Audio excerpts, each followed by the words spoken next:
The Spin-off Podcast Network. AI wouldn't be possible without the internet, nor the internet without computers. Computers came from brilliant brains, and even they had to learn that fire was hot and water was wet.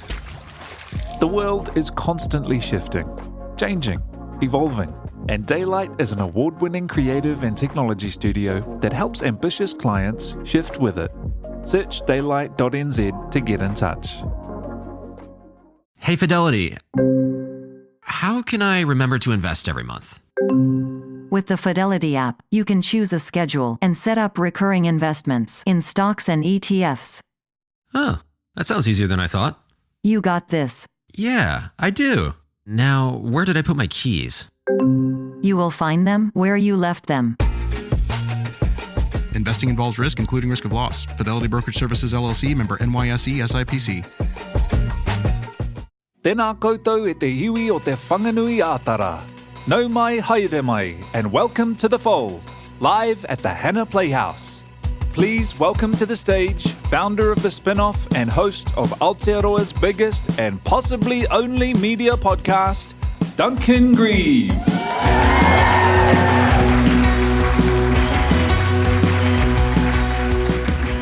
Thank you, Ahia, and no mai haki mai tēnā koutou. Welcome to The Fold. This is a podcast. This is brand new to me. I have to say, the idea of doing The Fold live has been this thing that has sort of crept around the edges of my mind, like both attracting and compelling me at the same time. Regular listeners will know that if it's left up to me, I'll record a fold where it's just me and a microphone. That's the sort of my default, which doesn't speak well for me as a person. And that approach peaked during lockdown when I'd record the fold on my phone under a blanket in a closet.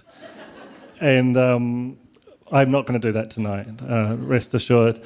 For those of you who aren't familiar with the podcast, it's about the media. I use a super broad definition of that. Everything from gaming to social media to movies to TV to a lot of news media unavoidably is all in scope. The reason I take it that wide is because the internet has exploded the boundaries and possibilities, but also the norms of media. And I find that really, really interesting, but also super, super scary at various times. And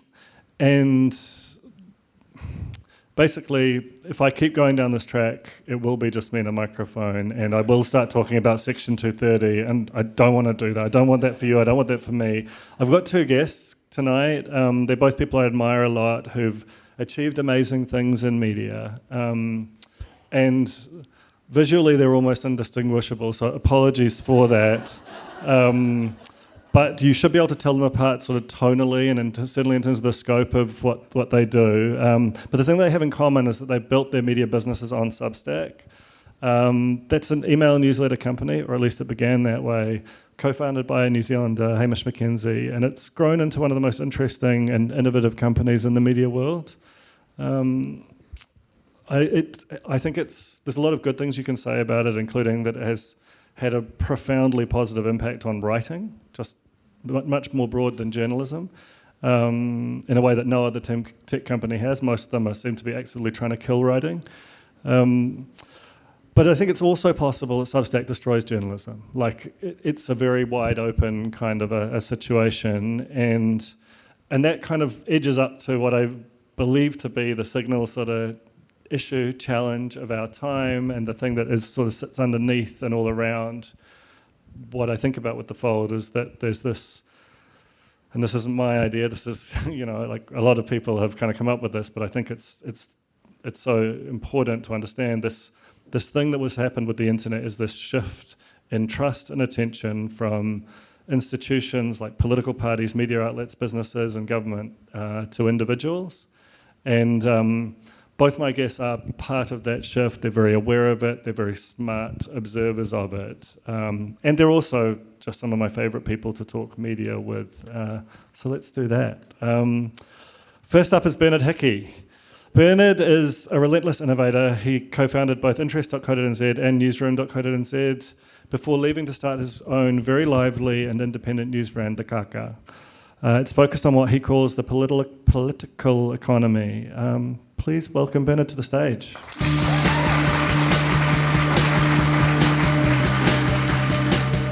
Good choice, Bernard. They picked their own entrance music, to be clear. Next is Lucy Blakiston. In 2018, Lucy was sitting in a lecture theatre not far from here when she realised that she found the subject fascinating, but the mode of transmission super boring. Apologies to that lecturer, I hope they're not in the crowd. From that insight came Shit You Should Care About, which is a media brand that has encompassed everything from podcasts to a globally published book, attracted 3 million Instagram followers, but also feels most at home on Substack. So, yeah, please give it up for Lucy Blakiston, everyone.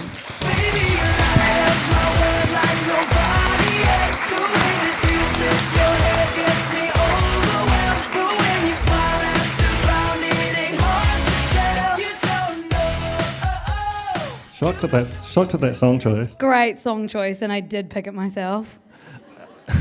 So Bernard, I think just to frame up what we're doing here, I wonder if you could start. I feel like you're a real Substack evangelist, like always on the tools before anyone else. And I wondered if you could just to set this up, give us an explanation of what Substack is for anyone who might be unfamiliar.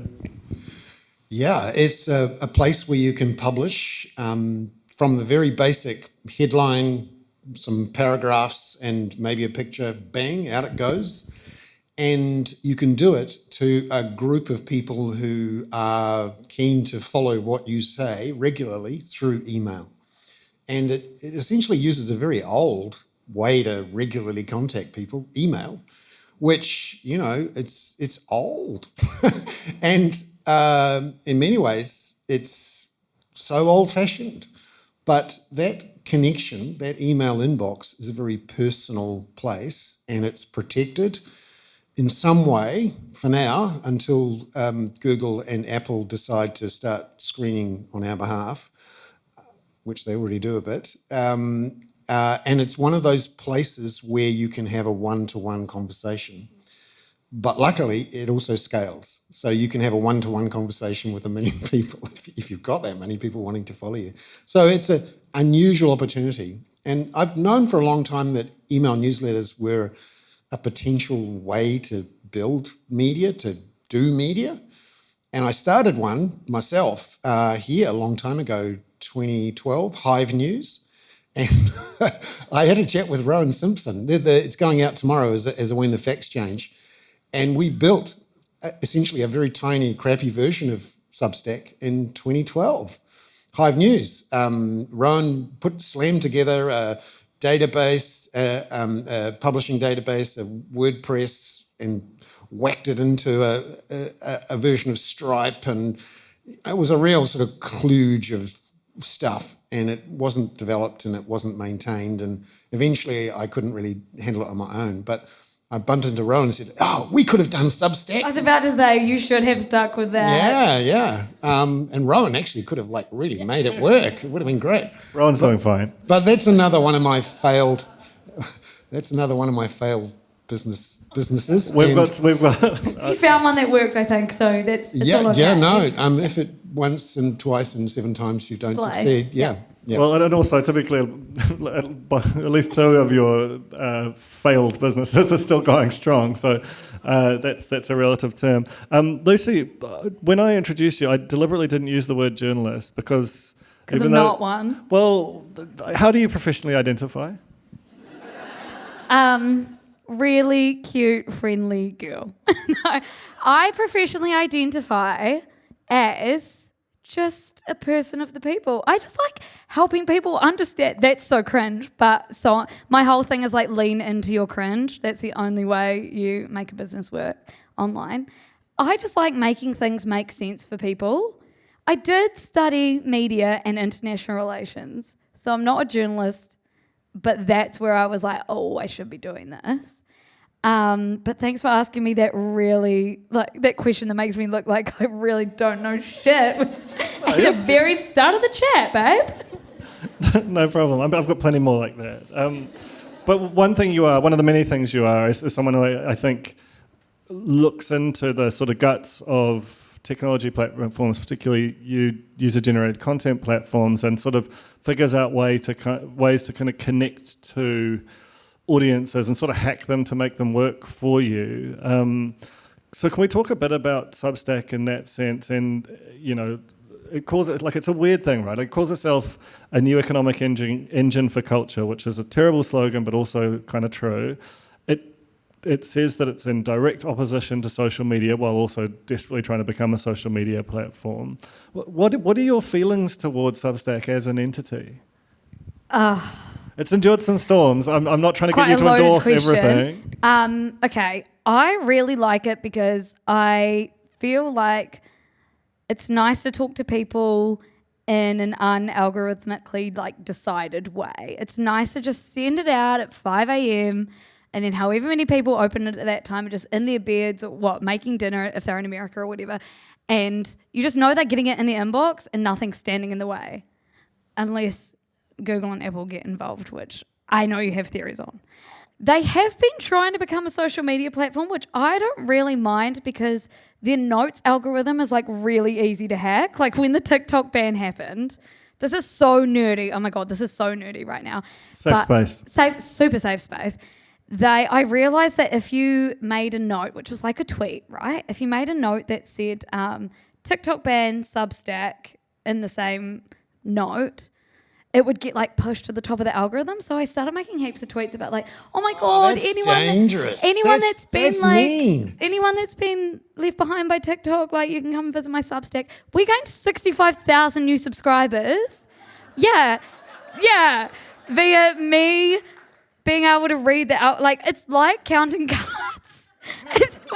I've never said this or even thought this before. So you're getting hang on a minute. I've got I'm something you to guys do. are getting some raw shit. You'll see on the Kākā, it'll be hey, Substack TikTok ban, just copied and pasted 100 times.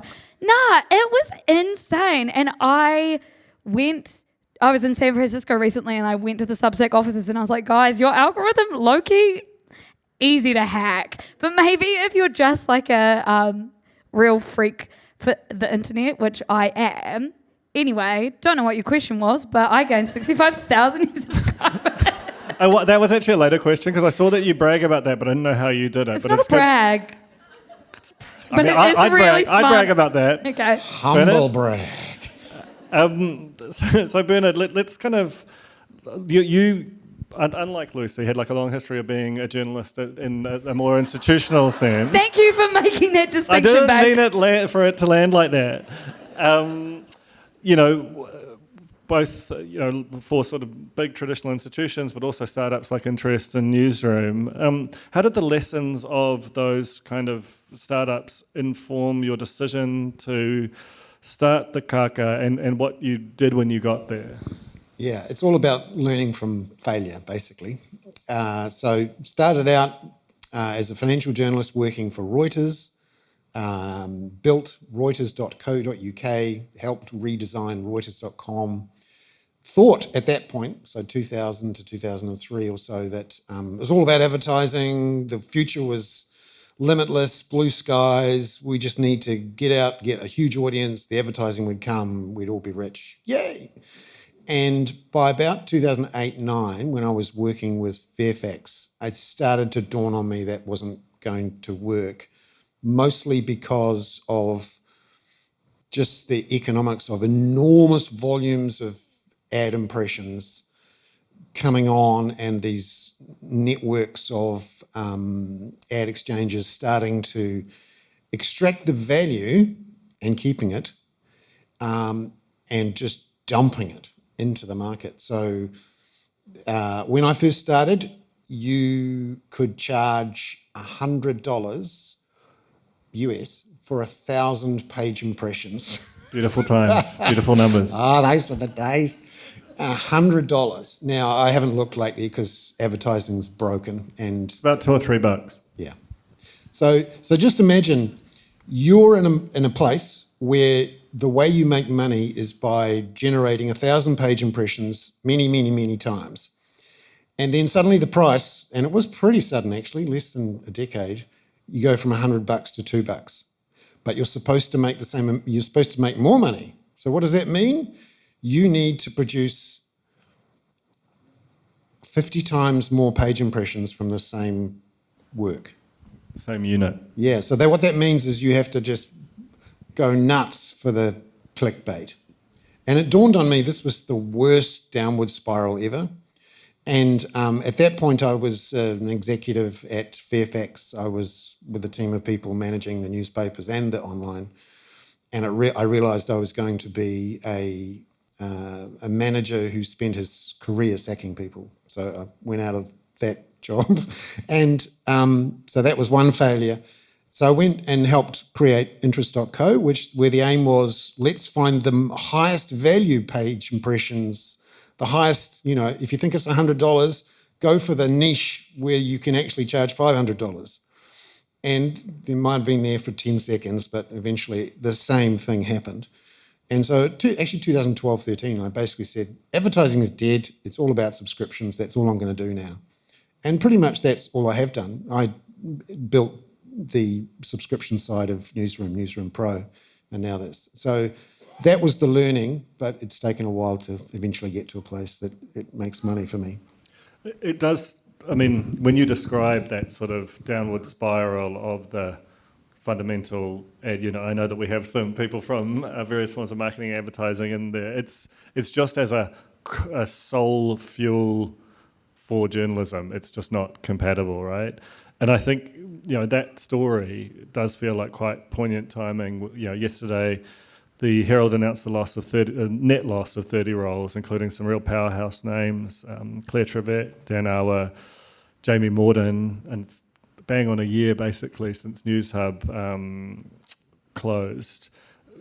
How is all that, when you think about that, you were talking about the sort of fundamental kind of financial building blocks of journalism. That's the sort of the human face, the brand face, the sort of utility to society that's fading away. How's all that sort of sitting with you as someone who still probably consumes more journalism than almost anyone? Well, I'm a happy premium subscriber to New Zealand Herald. If you're going to preach subscriptions, you have to subscribe to everyone, and then you have to make a lot of money to pay back all the subscriptions you've paid for. And it pains me to see people making the same mistake again. I feel like the guy who's watching a slow motion car crash for the third time, and I'd like to stand in the middle of the road, but obviously that's a dangerous thing to do. So I'm screaming at the driver going, don't do it again, which is the pivot to video, the desperate attraction towards the juicy big advertising revenues and ignoring the thing that will save journalism, which is producing journalism that is valuable and asking people for money regularly. Now, it may be done in public, it may not have a paywall, but that sheer connection with someone and a request for regular payment, enough so that you can be sure there's going to be enough to pay the bills every month, that is what we should be focusing on completely. And I say that with some confidence, having not done that for 30 years and progressively come round and round and round to the point where that's it. I know, I've been there. That's it, guys. Don't go anywhere else. That's it. Stop. No, come over here. Don't do that. For those listening at home, Bernard's pointing at the ground. At the rug. And Preaching at the rug. It's quite visceral. So as you just alluded to, the Herald's basically saying we need to convert more of what we create journalistically to more video, less writing. My friend Matt Bale, who may be in the audience tonight, he uses this term videotising. He says the internet's videotising. That's the internet that you've grown up with, Lucy. That Instagram starts out as stills and then becomes carousels, then becomes video. But you're also a writer. You published a book last year. Does the fact that writing feels like it's increasingly kind of pushed to the sides of the sort of the culture of the internet, how does that? How do you feel about all that? I think it's one of my favourite business decisions ever. That actually, there's two. One, that I kept my face out of shit you should care about for about 5 years, so there was just no way that I was ever pivoting to video because what, I'm going to make a little animated version of me. That's so much work. No. If you don't have your face in your company, it's really hard to pivot to video. This was before AI. Yeah. There's no AI Lucy. There was no AI Lucy that could have existed. I was really glad that I kept my face out of it because it meant people liked me for my brain and not for like my face. And then I was not inclined to be like, oh, I should move to TikTok instead of Substack. That's the second thing I'm so glad. And Duncan has been my mentor for about 6 years. So and I've mentored him actually a little bit. But if I'm referring to him really colloquially, it's because we're really good friends outside of this. But Duncan was the person in 2020 that was like, you should not have a desktop website. You shouldn't do anything except for start a newsletter. And so I did. And now I'm so grateful that instead of putting my energy into TikTok, where a lot of maybe my counterparts were going, I was like, hey, what if we keep young people reading stuff instead of just watching stuff? And I just started writing like a newsletter every day because I'm a psycho and I loved it. I still have no editor, like the newsletters that go out every day. You imagine me just in my dressing gown like, oh, I'm sure this is all spelt right. I'm sure this link's going to the right place. It never is. Well, actually, yeah. Pretty much always is. Pretty much always we love a low stakes error because it reminds people that we're human. But anyway, I am so glad that I didn't put my energy into moving to TikTok. Instead, I moved to Substack, and it's really nice because it means young people. I get people in their high school social studies classes messaging me, being like, "Me and my teacher read your newsletter this morning so that we understood the news." And I would never have done that when I was a kid. And then when TikTok got banned, and everyone moved to Substack, did you find a rise in readers when TikTok got banned? Not that much. No, because it's actually giving 15-year-olds. Yeah, and I suspect that's because they're not thinking about fixed versus floating. It's so true. Babe. The facts do change though, and they do need to know about it one day. True. And also, I had not realised how to hack the algorithm like that. Next time, I'll message you. Hey, babe, us Kiwis got to stick together. we actually, Ben, who's helped produce this event, is here somewhere, started a text chain with us this morning, I think panicking that we weren't going to make it on the plane, and Bernard immediately came with RBNZ MPS, and Lucy just immediately had a freak out about the... I text I back don't know like, what any of these acronyms mean. Yeah, what are these acronyms? And then Bernard was clear, like, ruffle. I was like... No, it's so cute. Why are they so cute? Honestly, it's a pleasure to be in a text chain with so Evo. much grey hair. So sweet. My angels on either side of me. Can we talk about audiences? Because I do think, as much as there are a few things, nice, that do sort of differentiate your products, one thing that unites them is this really intense kind of scrutiny of what the audience wants. Luce, you have this thing where you basically talk about them like you're their best friend, and say that you love them, and I don't think you're bullshitting them. I think you really do, and that feels really different to the relationship that you have with the sort of 3 million strong Instagram audience, which is just it's a different. Because they scare me, bro. Yeah, they want to cancel me. They're terrifying. Well, we'll talk about them in a second. But how is the Substack audience different from Instagram?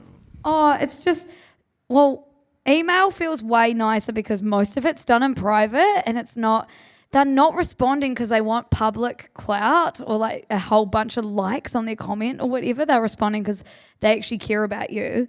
Plus, it's just nice to email someone and have them either at work or at school or in their bed, choosing to use their time on you, not just stumbling upon it on an algorithm. It's just cute. I don't know. It's just Substackers emails are way cuter, which I never thought I'd say when I was 20 starting the Instagram. But it's interesting, right? Because that sense of the audience there. If you read the comments, they're rooting for you and they're curious about what's going on in your life. Whereas on Instagram, I know that we've talked at various times about how they've just kind of come for you in this quite overwhelming and very public way.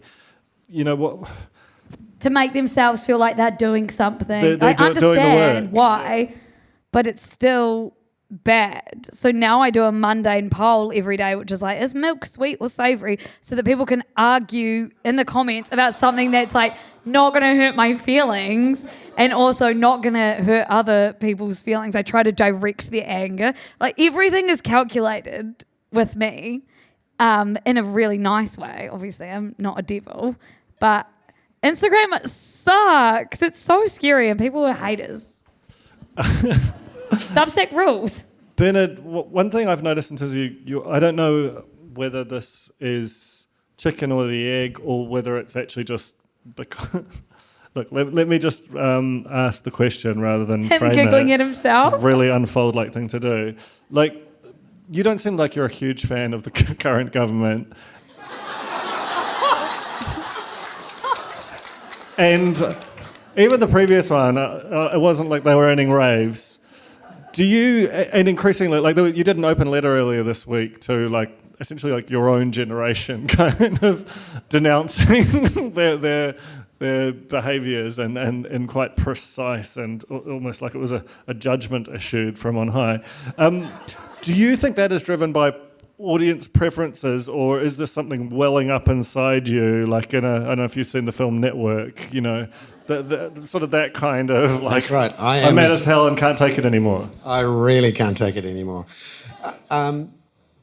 Yeah, it's born of a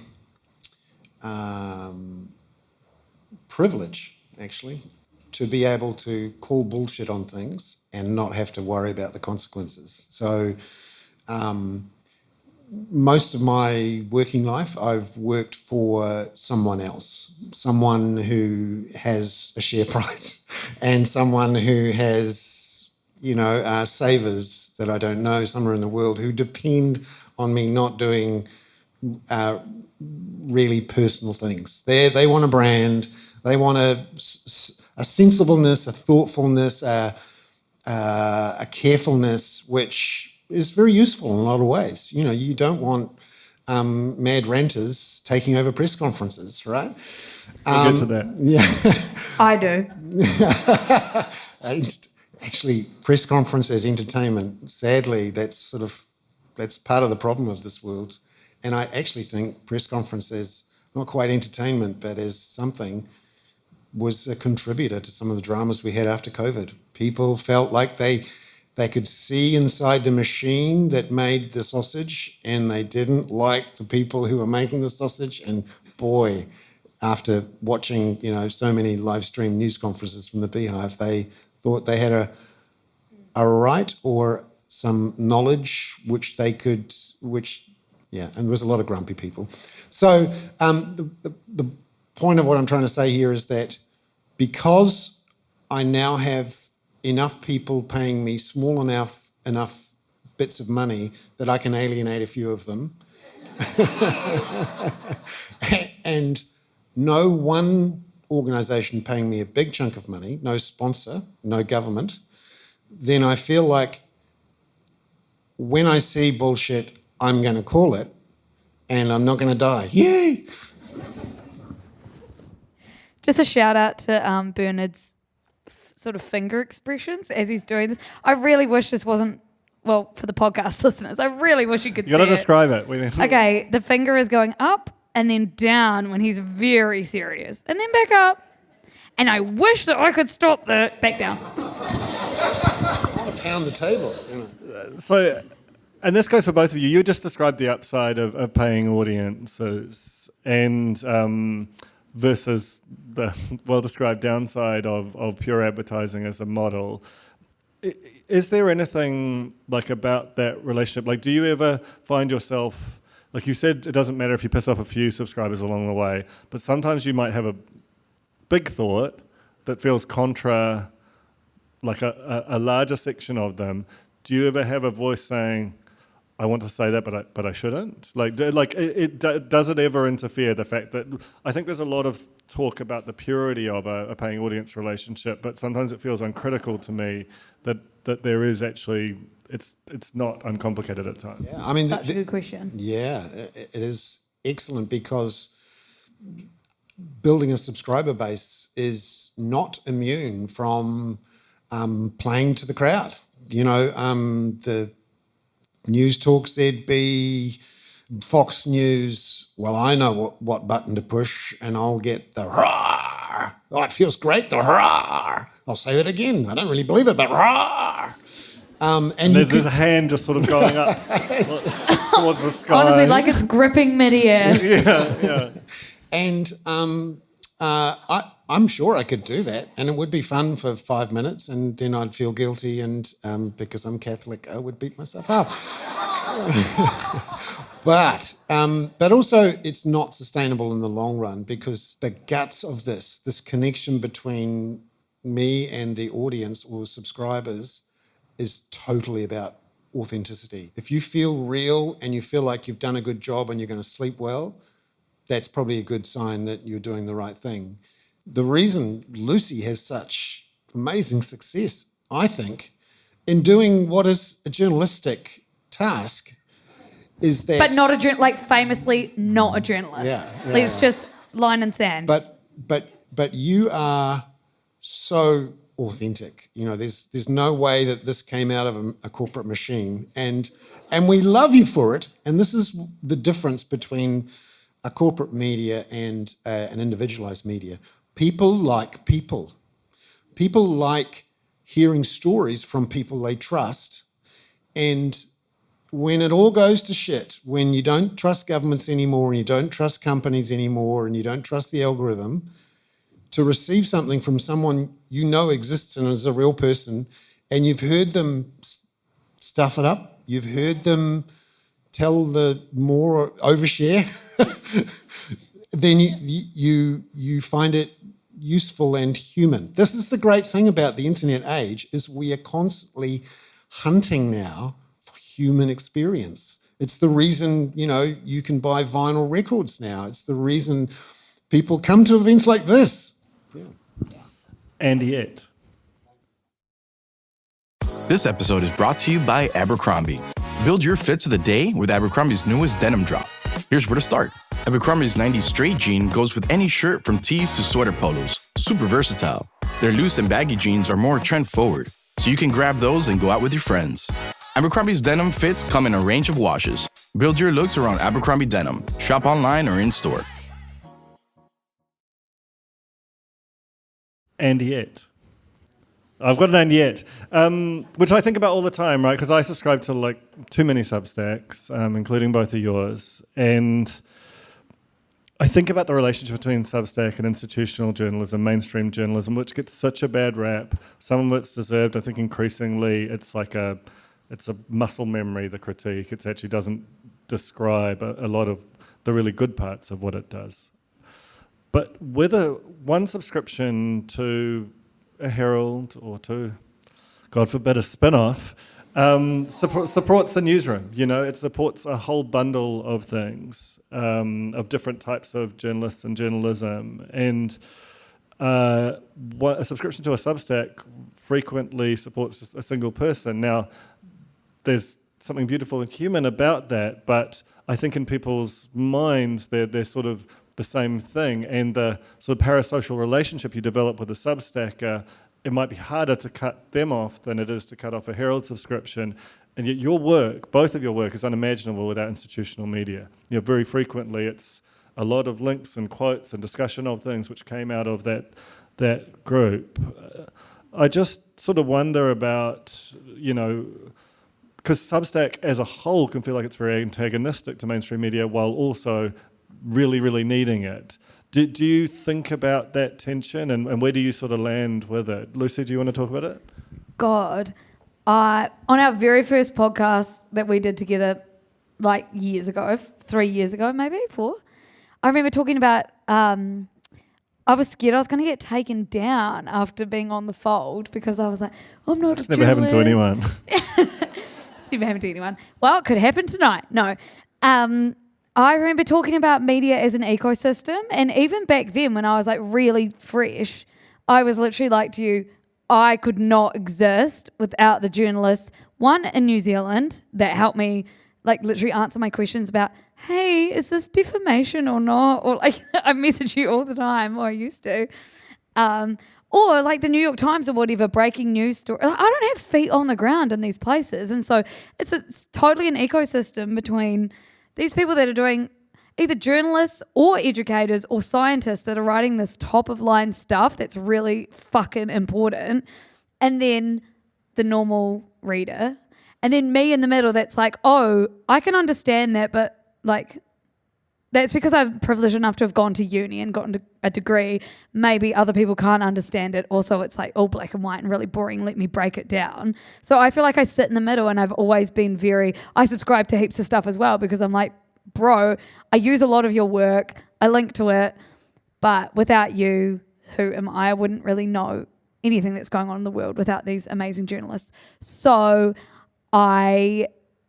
to be honest, watching what's happened to New Zealand media over the past few years has been really disheartening, and like it's fucking sucked to watch because without these people at the top, what the hell do we even have? I have nothing, and people are still paying me to do my job, which is like such a privilege. But I don't know. I take that relationship very seriously, and I never take it for granted. And again, I've forgotten the question, but no, you answered the question. It's very good. I think what you're trying to sort of get at is that how do we solve this big problem, and is Substack one of the ways that you could? And I think about this a lot because throughout my working life, particularly the last 20 years or so, I've dreamed of creating newsrooms, institutions that work together as teams that bring to bear more resources than just one person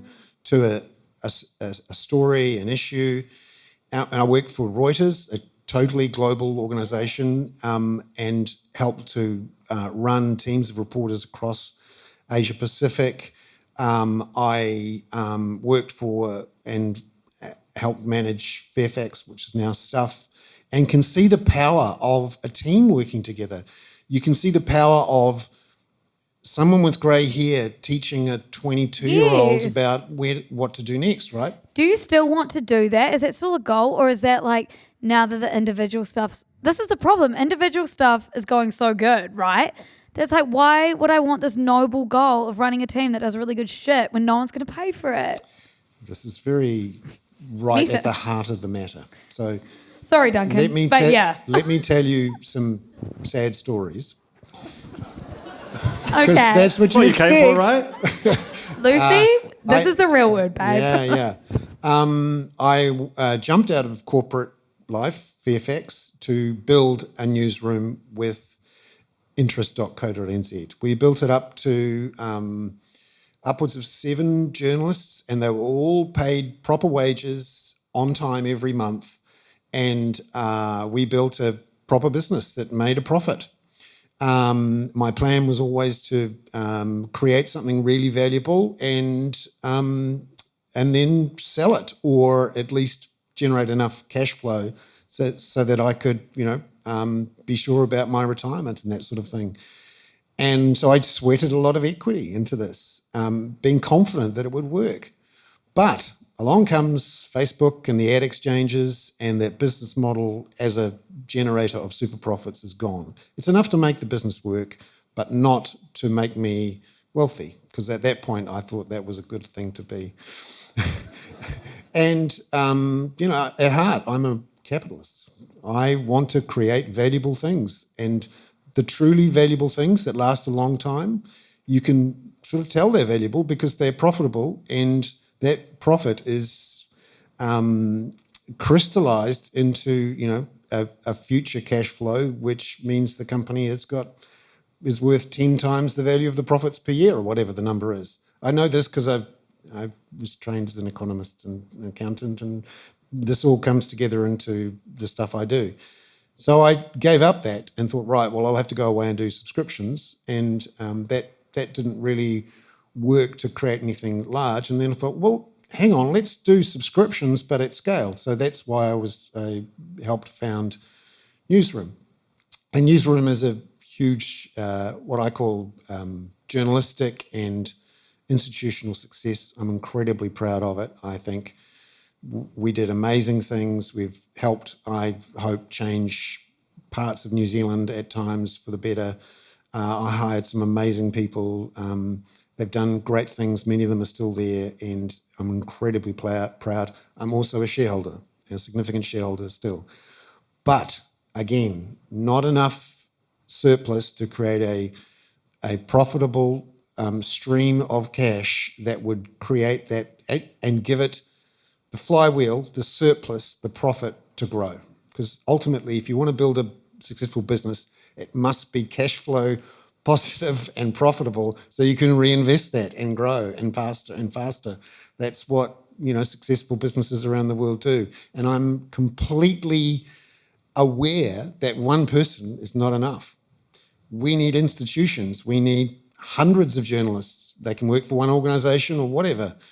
And that will help keep the bastards honest and bring light to our worlds. But one person can't do it. What you need is scale. And I've tried twice and wasted 10 years of sweat to do it. And now I'm too old to try again. So, seriously. And occasionally I think, this Substack thing's working. Gee, it's a success. Now, should I try and scale it? And, what stops you? I might actually cut in there because I've actually got I think there's something that will prompt a reflection on that, which I prepared earlier. Okay, actually, you prepared earlier, As we can see by the clipboard. So, yeah, I demanded this. This is my writer. So I want to play a clip from a prior episode of The Fold, one for each of you, essentially to get you to look back and respond to what you said then. And Bernard, this is the origin story of the Kākā. At least as you articulated at the time. It's from November of 2020, a week or two after you launched. Tia here, take it away. The Kākā. A venture is perhaps a grand word for a Substack, which I throw stuff on and see what happens.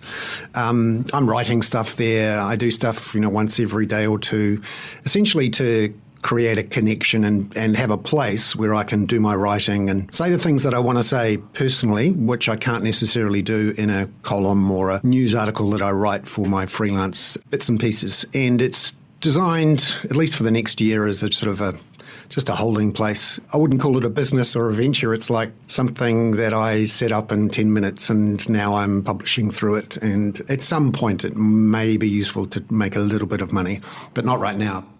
Humble king. It's just a holding place. Oh, honestly, one day it might be a business. I don't know. Quite ambitious, quite unambitious, sorry. Quite wrong in terms of what it became for you and is for you now. Were you just being coy, or did it sort of surprise you what it's become? I was surprised that there were so many people wanting to subscribe. So we now have upwards of 3,000 paying subscribers, 28,000 overall subscribers. It's enough to be a proper revenue stream for me. I can help support a family type thing, which I didn't expect would be possible. But that's not enough. If you're building something useful, you want to build a big enough surplus and a growth trajectory so that, next year we can employ 2 people, the year after that 10 people, then 50 people, then 100 people, then 200 people. That's what we actually need, not just me tootling around doing things. And to do that, you need capital. And the brutal truth of it is that I can't afford another 5 or 10 years of sweat evaporating. I want sweat turning into cash. Sweet cash. I love your honesty. I have some years to give, so. Age is really. So I'm 57, and that's the reason. It's the reason I can't take those risks anymore. So, Lucy, I've got a clip. This is actually from less than a year ago, but I feel like it's interesting, instructive, and worth talking about. So, I hear. Can you play it down? I was just never destined to run a newsroom, and I was never destined to have a team under me. I've always just wanted my one job to be me talking to the people, not me talking to people who talk to the people. That is still so true. I feel like you could sort of almost see the weight like rising off you when you said it. But I also, like, I think that's true for you right now. But I'm not as noble as Bernard. I don't want a team. But there's parallel universes or where different things happen, where there wasn't a pandemic, where like other Lucys had other adventures in media. And certainly a lot of people, when you first came on the scene and people realised that there was this...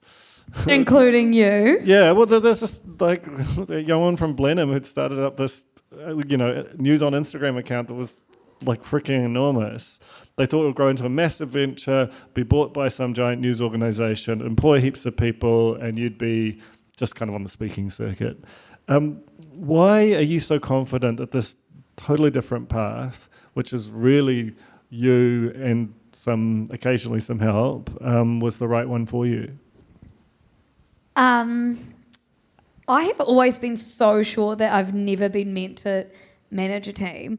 I just think I have always loved the internet and I've loved talking direct to people. I don't like instructing people. As I said, smart Lucy a year ago said, I want to talk to people. I don't want to talk to my people who then talk to the people.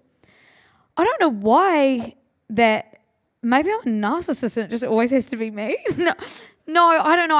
I like taking on the stresses and I also like taking on the wins because I feel like I'm not letting anyone down if it's just me. I don't like letting people down. And I like having the benefits if it's just me because I don't know how much money this thing is ever going to make. Also, I've never cared that much about money, so I've never been sure that I'd be able to employ a team because I don't like taking advertising and I say no to a lot of things. So a lot of it is just if I make enough money to support myself, that's fine. Like I don't own a house. I don't know if I ever will. But I'm very I still don't care that much about money, which is crazy, and I never have. I also think being from a small town in New Zealand, I didn't have the mindset of I got to hustle so I can pay for Pilates and Lululemon and brunch. It was oh my God, I have nothing to do, so why don't I just understand this global crisis and write about it for people? It's a very beautiful thing about being from a small town is your imagination grows because your sort of proximity is so small. I love it. Now we know what to get you for Christmas. What? Lululemon? That stuff is really expensive. Yeah, see? I lived in Auckland for 2 years, couldn't even handle it, had to move back to Blenheim and just recoup. I'm actually enjoying this, so we've got a couple more clips which we'll play. Great. Tia here, can you play another clip from Bernard, the second one, which is from 2022? It's Tova and Jessica and then Bernard. And I'm usually the last one to be called on. But that's fine. I do ask questions about these things which they aren't comfortable with because they know that I know and they know that I come from a particular point of view, which is the most immediate thing we can do. The rainy day that's right in our face every day is not enough housing, not enough climate change action, too many children living in poverty. And these are all things that could be addressed today with decisions that they make or don't make. So that's you talking about...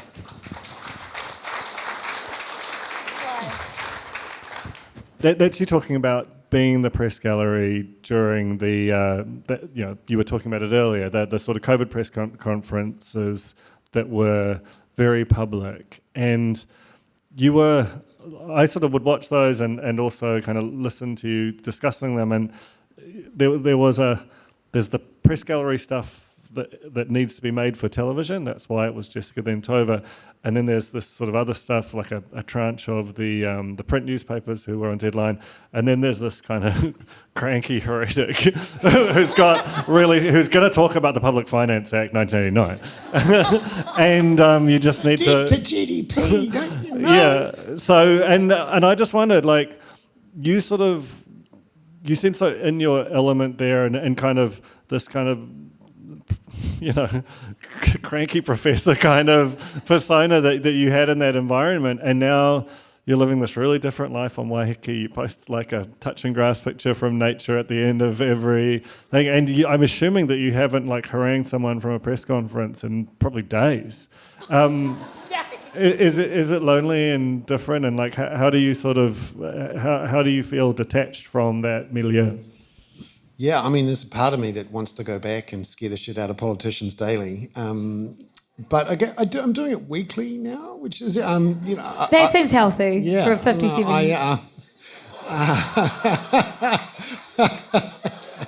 No clapping. That's fantastic. I honestly thought he was like 45. I had no idea. Your skin's amazing, babe. Thanks. Weekly, that's about as much as I can handle. But for example, I went to Hamilton last Thursday and Friday for the New Zealand Economics Conference. Like humble brag? Yeah. No, that's my idea of a fun time. And one of the reasons I went is because I have a chance to ask Nicola Willis questions in the wild and to eventually get the answer, which I sort of, that's a sign of success. When they come back to you with, no, Bernard. And I need to do that to get in people's faces. And also, my readers pay for that. They pay for me to scare the shit out of people. Only weekly, though. Yeah, only weekly. Because, over time, I've been close enough to power to understand how it works in a democracy, at least. I've also worked in non-democracies. So I've managed reporters across Southeast Asia, China, India, and have worked with reporters who have grown up in and have to work in those places. And I've come to understand the dangers of not having the ability to ask open, direct questions and call bullshit on people in public in front of a camera. I've seen what happens when you don't do that. And actually, it made me appreciate more the importance of a free and open media where people have the resources to investigate, to challenge, to ask questions. And I've seen it many times with particularly young reporters in dictatorships. And I'll ring them up or I'll talk to them in person and say, how come you didn't ask that question to the minister? And they'll look at you blankly and they'll say, well, the minister knows where my family lives and I'm not going to do that. And so what strikes me about all of this is that we desperately need people like that. I couldn't continue to do it because I'm too old. And also, I can't stand living in Wellington's weather. But also, I think I can still do quite a bit of that myself from where I am and also achieve some of the things I need to do before I have a stroke and die. Cheerful stuff in there. Lucy, one last clip for you. Te here. Let's be clear, I make zero money from TikTok, Instagram, any social media. And so I just got to the point where I was like, why? Like the internet's so interesting because you can't touch it, but it can touch you and it can hurt you. And why am I being hurt by this thing that I can't even physically touch? It seems crazy to me. So that's about the haters. Yeah. But it's also like most people would think you got 3 million followers, you can make a lot of money. A, why don't you? And B, why do you stay there? This is one thing I sort of struggle to understand as a person who like quit cold turkey and feels great about it. Obviously, I wasn't sacrificing 3 million people. Yeah. But why do you stay there if it hurts you and doesn't make you any money? Okay. It doesn't make me any money mostly because I don't want it to. Like, I like to keep our Instagram quite pure, which, again, I keep it pure so that people, when I say pure, I mean like free mostly of ads. I'm not like going to pose with some teeth whitening shit and be like, come buy this. And then someone from Lululemon needs to get... Oh my God. And here's me in my new Align leggings. No, like, Sorry if anyone from Lululemon's in the crowd. That was just an example. The thing is, I decided to keep it like quite free of ads. But then still, even when I work with like a really good company and I'm like, cool, maybe this can go on Instagram as well, it's still like, oh my God, she's sold out. I can't believe it. It's like, oh my God, I've been doing this for 6 years. You've seen one advertised like company and bless her for like organic period cups or something actually good, and you're still coming for me. I just can't be bothered with it. It's just stressful. And I hate it because I should be able to capitalize on what I built, but I don't want to. And I just never have wanted to. What was the other thing? Why do I stay there? Yeah. I love the attention. No. It's really good for advertising my Substack. Yeah. I like it also because it, on the off chance that your algorithm does serve you something I've posted, it's like nice to have one little safe space maybe on the internet that's still cute and a bit funny. And even if you're talking about really shit things happening in the world, like maybe there's a photo of Harry Styles after it that'll make you feel better or something. So I do like being a friend for people that might come across their page. And I was born on the internet. Like I learned how to use the internet because I was a massive fan of One Direction when I was 15. And I had a Twitter account that had about 60,000 followers, and I learned how to like be funny in short form. And I just feel like still being on Instagram is kind of like an ode to that Lucy. And I do think a lot of people that don't subscribe to newsletters or don't read the news, it is still helpful for them, for me to be there. But I don't put because I don't get paid to be there, I don't put my energy there. That's just like, here's something I wrote for Substack that is now here. You know what I mean? It's not bespoke. I do know what you mean. Just finally, for the pair of you, do you trust Substack? Like on the basis of they can come in bearing gifts, telling themselves a story about what great friends will be, and it doesn't tend to end well. Is this time different?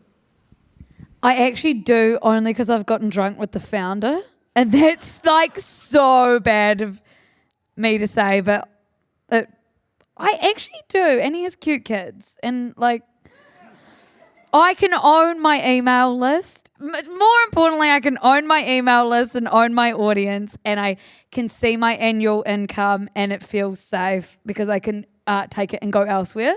Second, importantly, I've gotten drunk with the founder, and he has cool kids. You, Bernard? Probably smarter. No, you absolutely did the right thing, which was find the human involved and get to know them and give them the impression that you know where they live.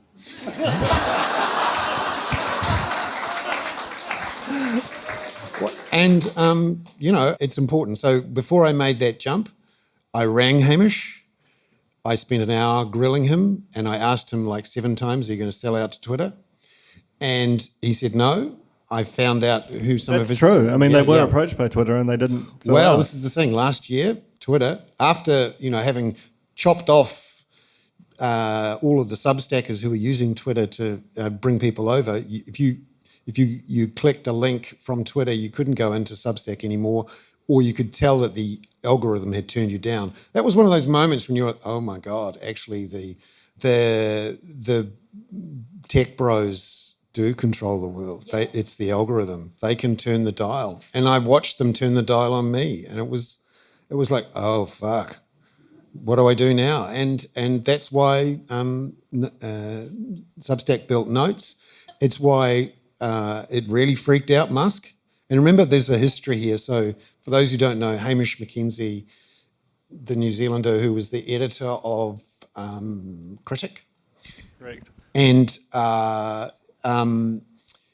is a New Zealand tech journalist who went through Hong Kong to the States, got to know Musk quite well, became his PR guy for a year at Tesla, wrote a book about him, took some time out and built this thing, which essentially is a much better, more human and viable thing than Twitter. And it suddenly dawned on Musk that it was a threat. And he falls out with everyone he works with, and so he, of course, fell out with Hamish. And to hear that Elon saw Substack as such a threat that he wanted to buy it and kill it last year, and approached Chris Best, the co-founder, because no doubt he can't be talking to Hamish anymore, and Chris said no, is a really good thing. But I'm also a small shareholder in Substack, mainly so I can see their internal reports and their annual results. And I care about who the main shareholder is and what the VCs are doing, and ask Hamish whenever I can, are the VCs about to do what VCs always do, which is sell out? And I hope they don't. Okay. And ultimately it will depend on Substack's trajectory. It's always about the hockey stick. If you keep the hockey stick going, you buy yourself time and power, and so far they have, and so far I trust them, but I've got a hair trigger to suck back my data if it looks like it's going pear-shaped. Beautiful way to end it. And that is where we will end it. I just want to thank a few people. Firstly, all of you for coming along, paying money to see this.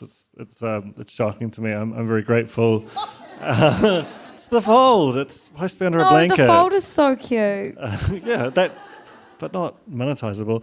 Te Aihe Neither is my Instagram. Te Aihe Butler, Ben Fagan particularly, all others at the spin-off, and especially the spin-off members, any spin-off members in the house. It means the world to us. To Fringe, to Hannah Playhouse, Bernard and Lucy for showing up and being so great, and Koto for dressing us, which is real crack up. That's all. Thank you and good night. And for Duncan.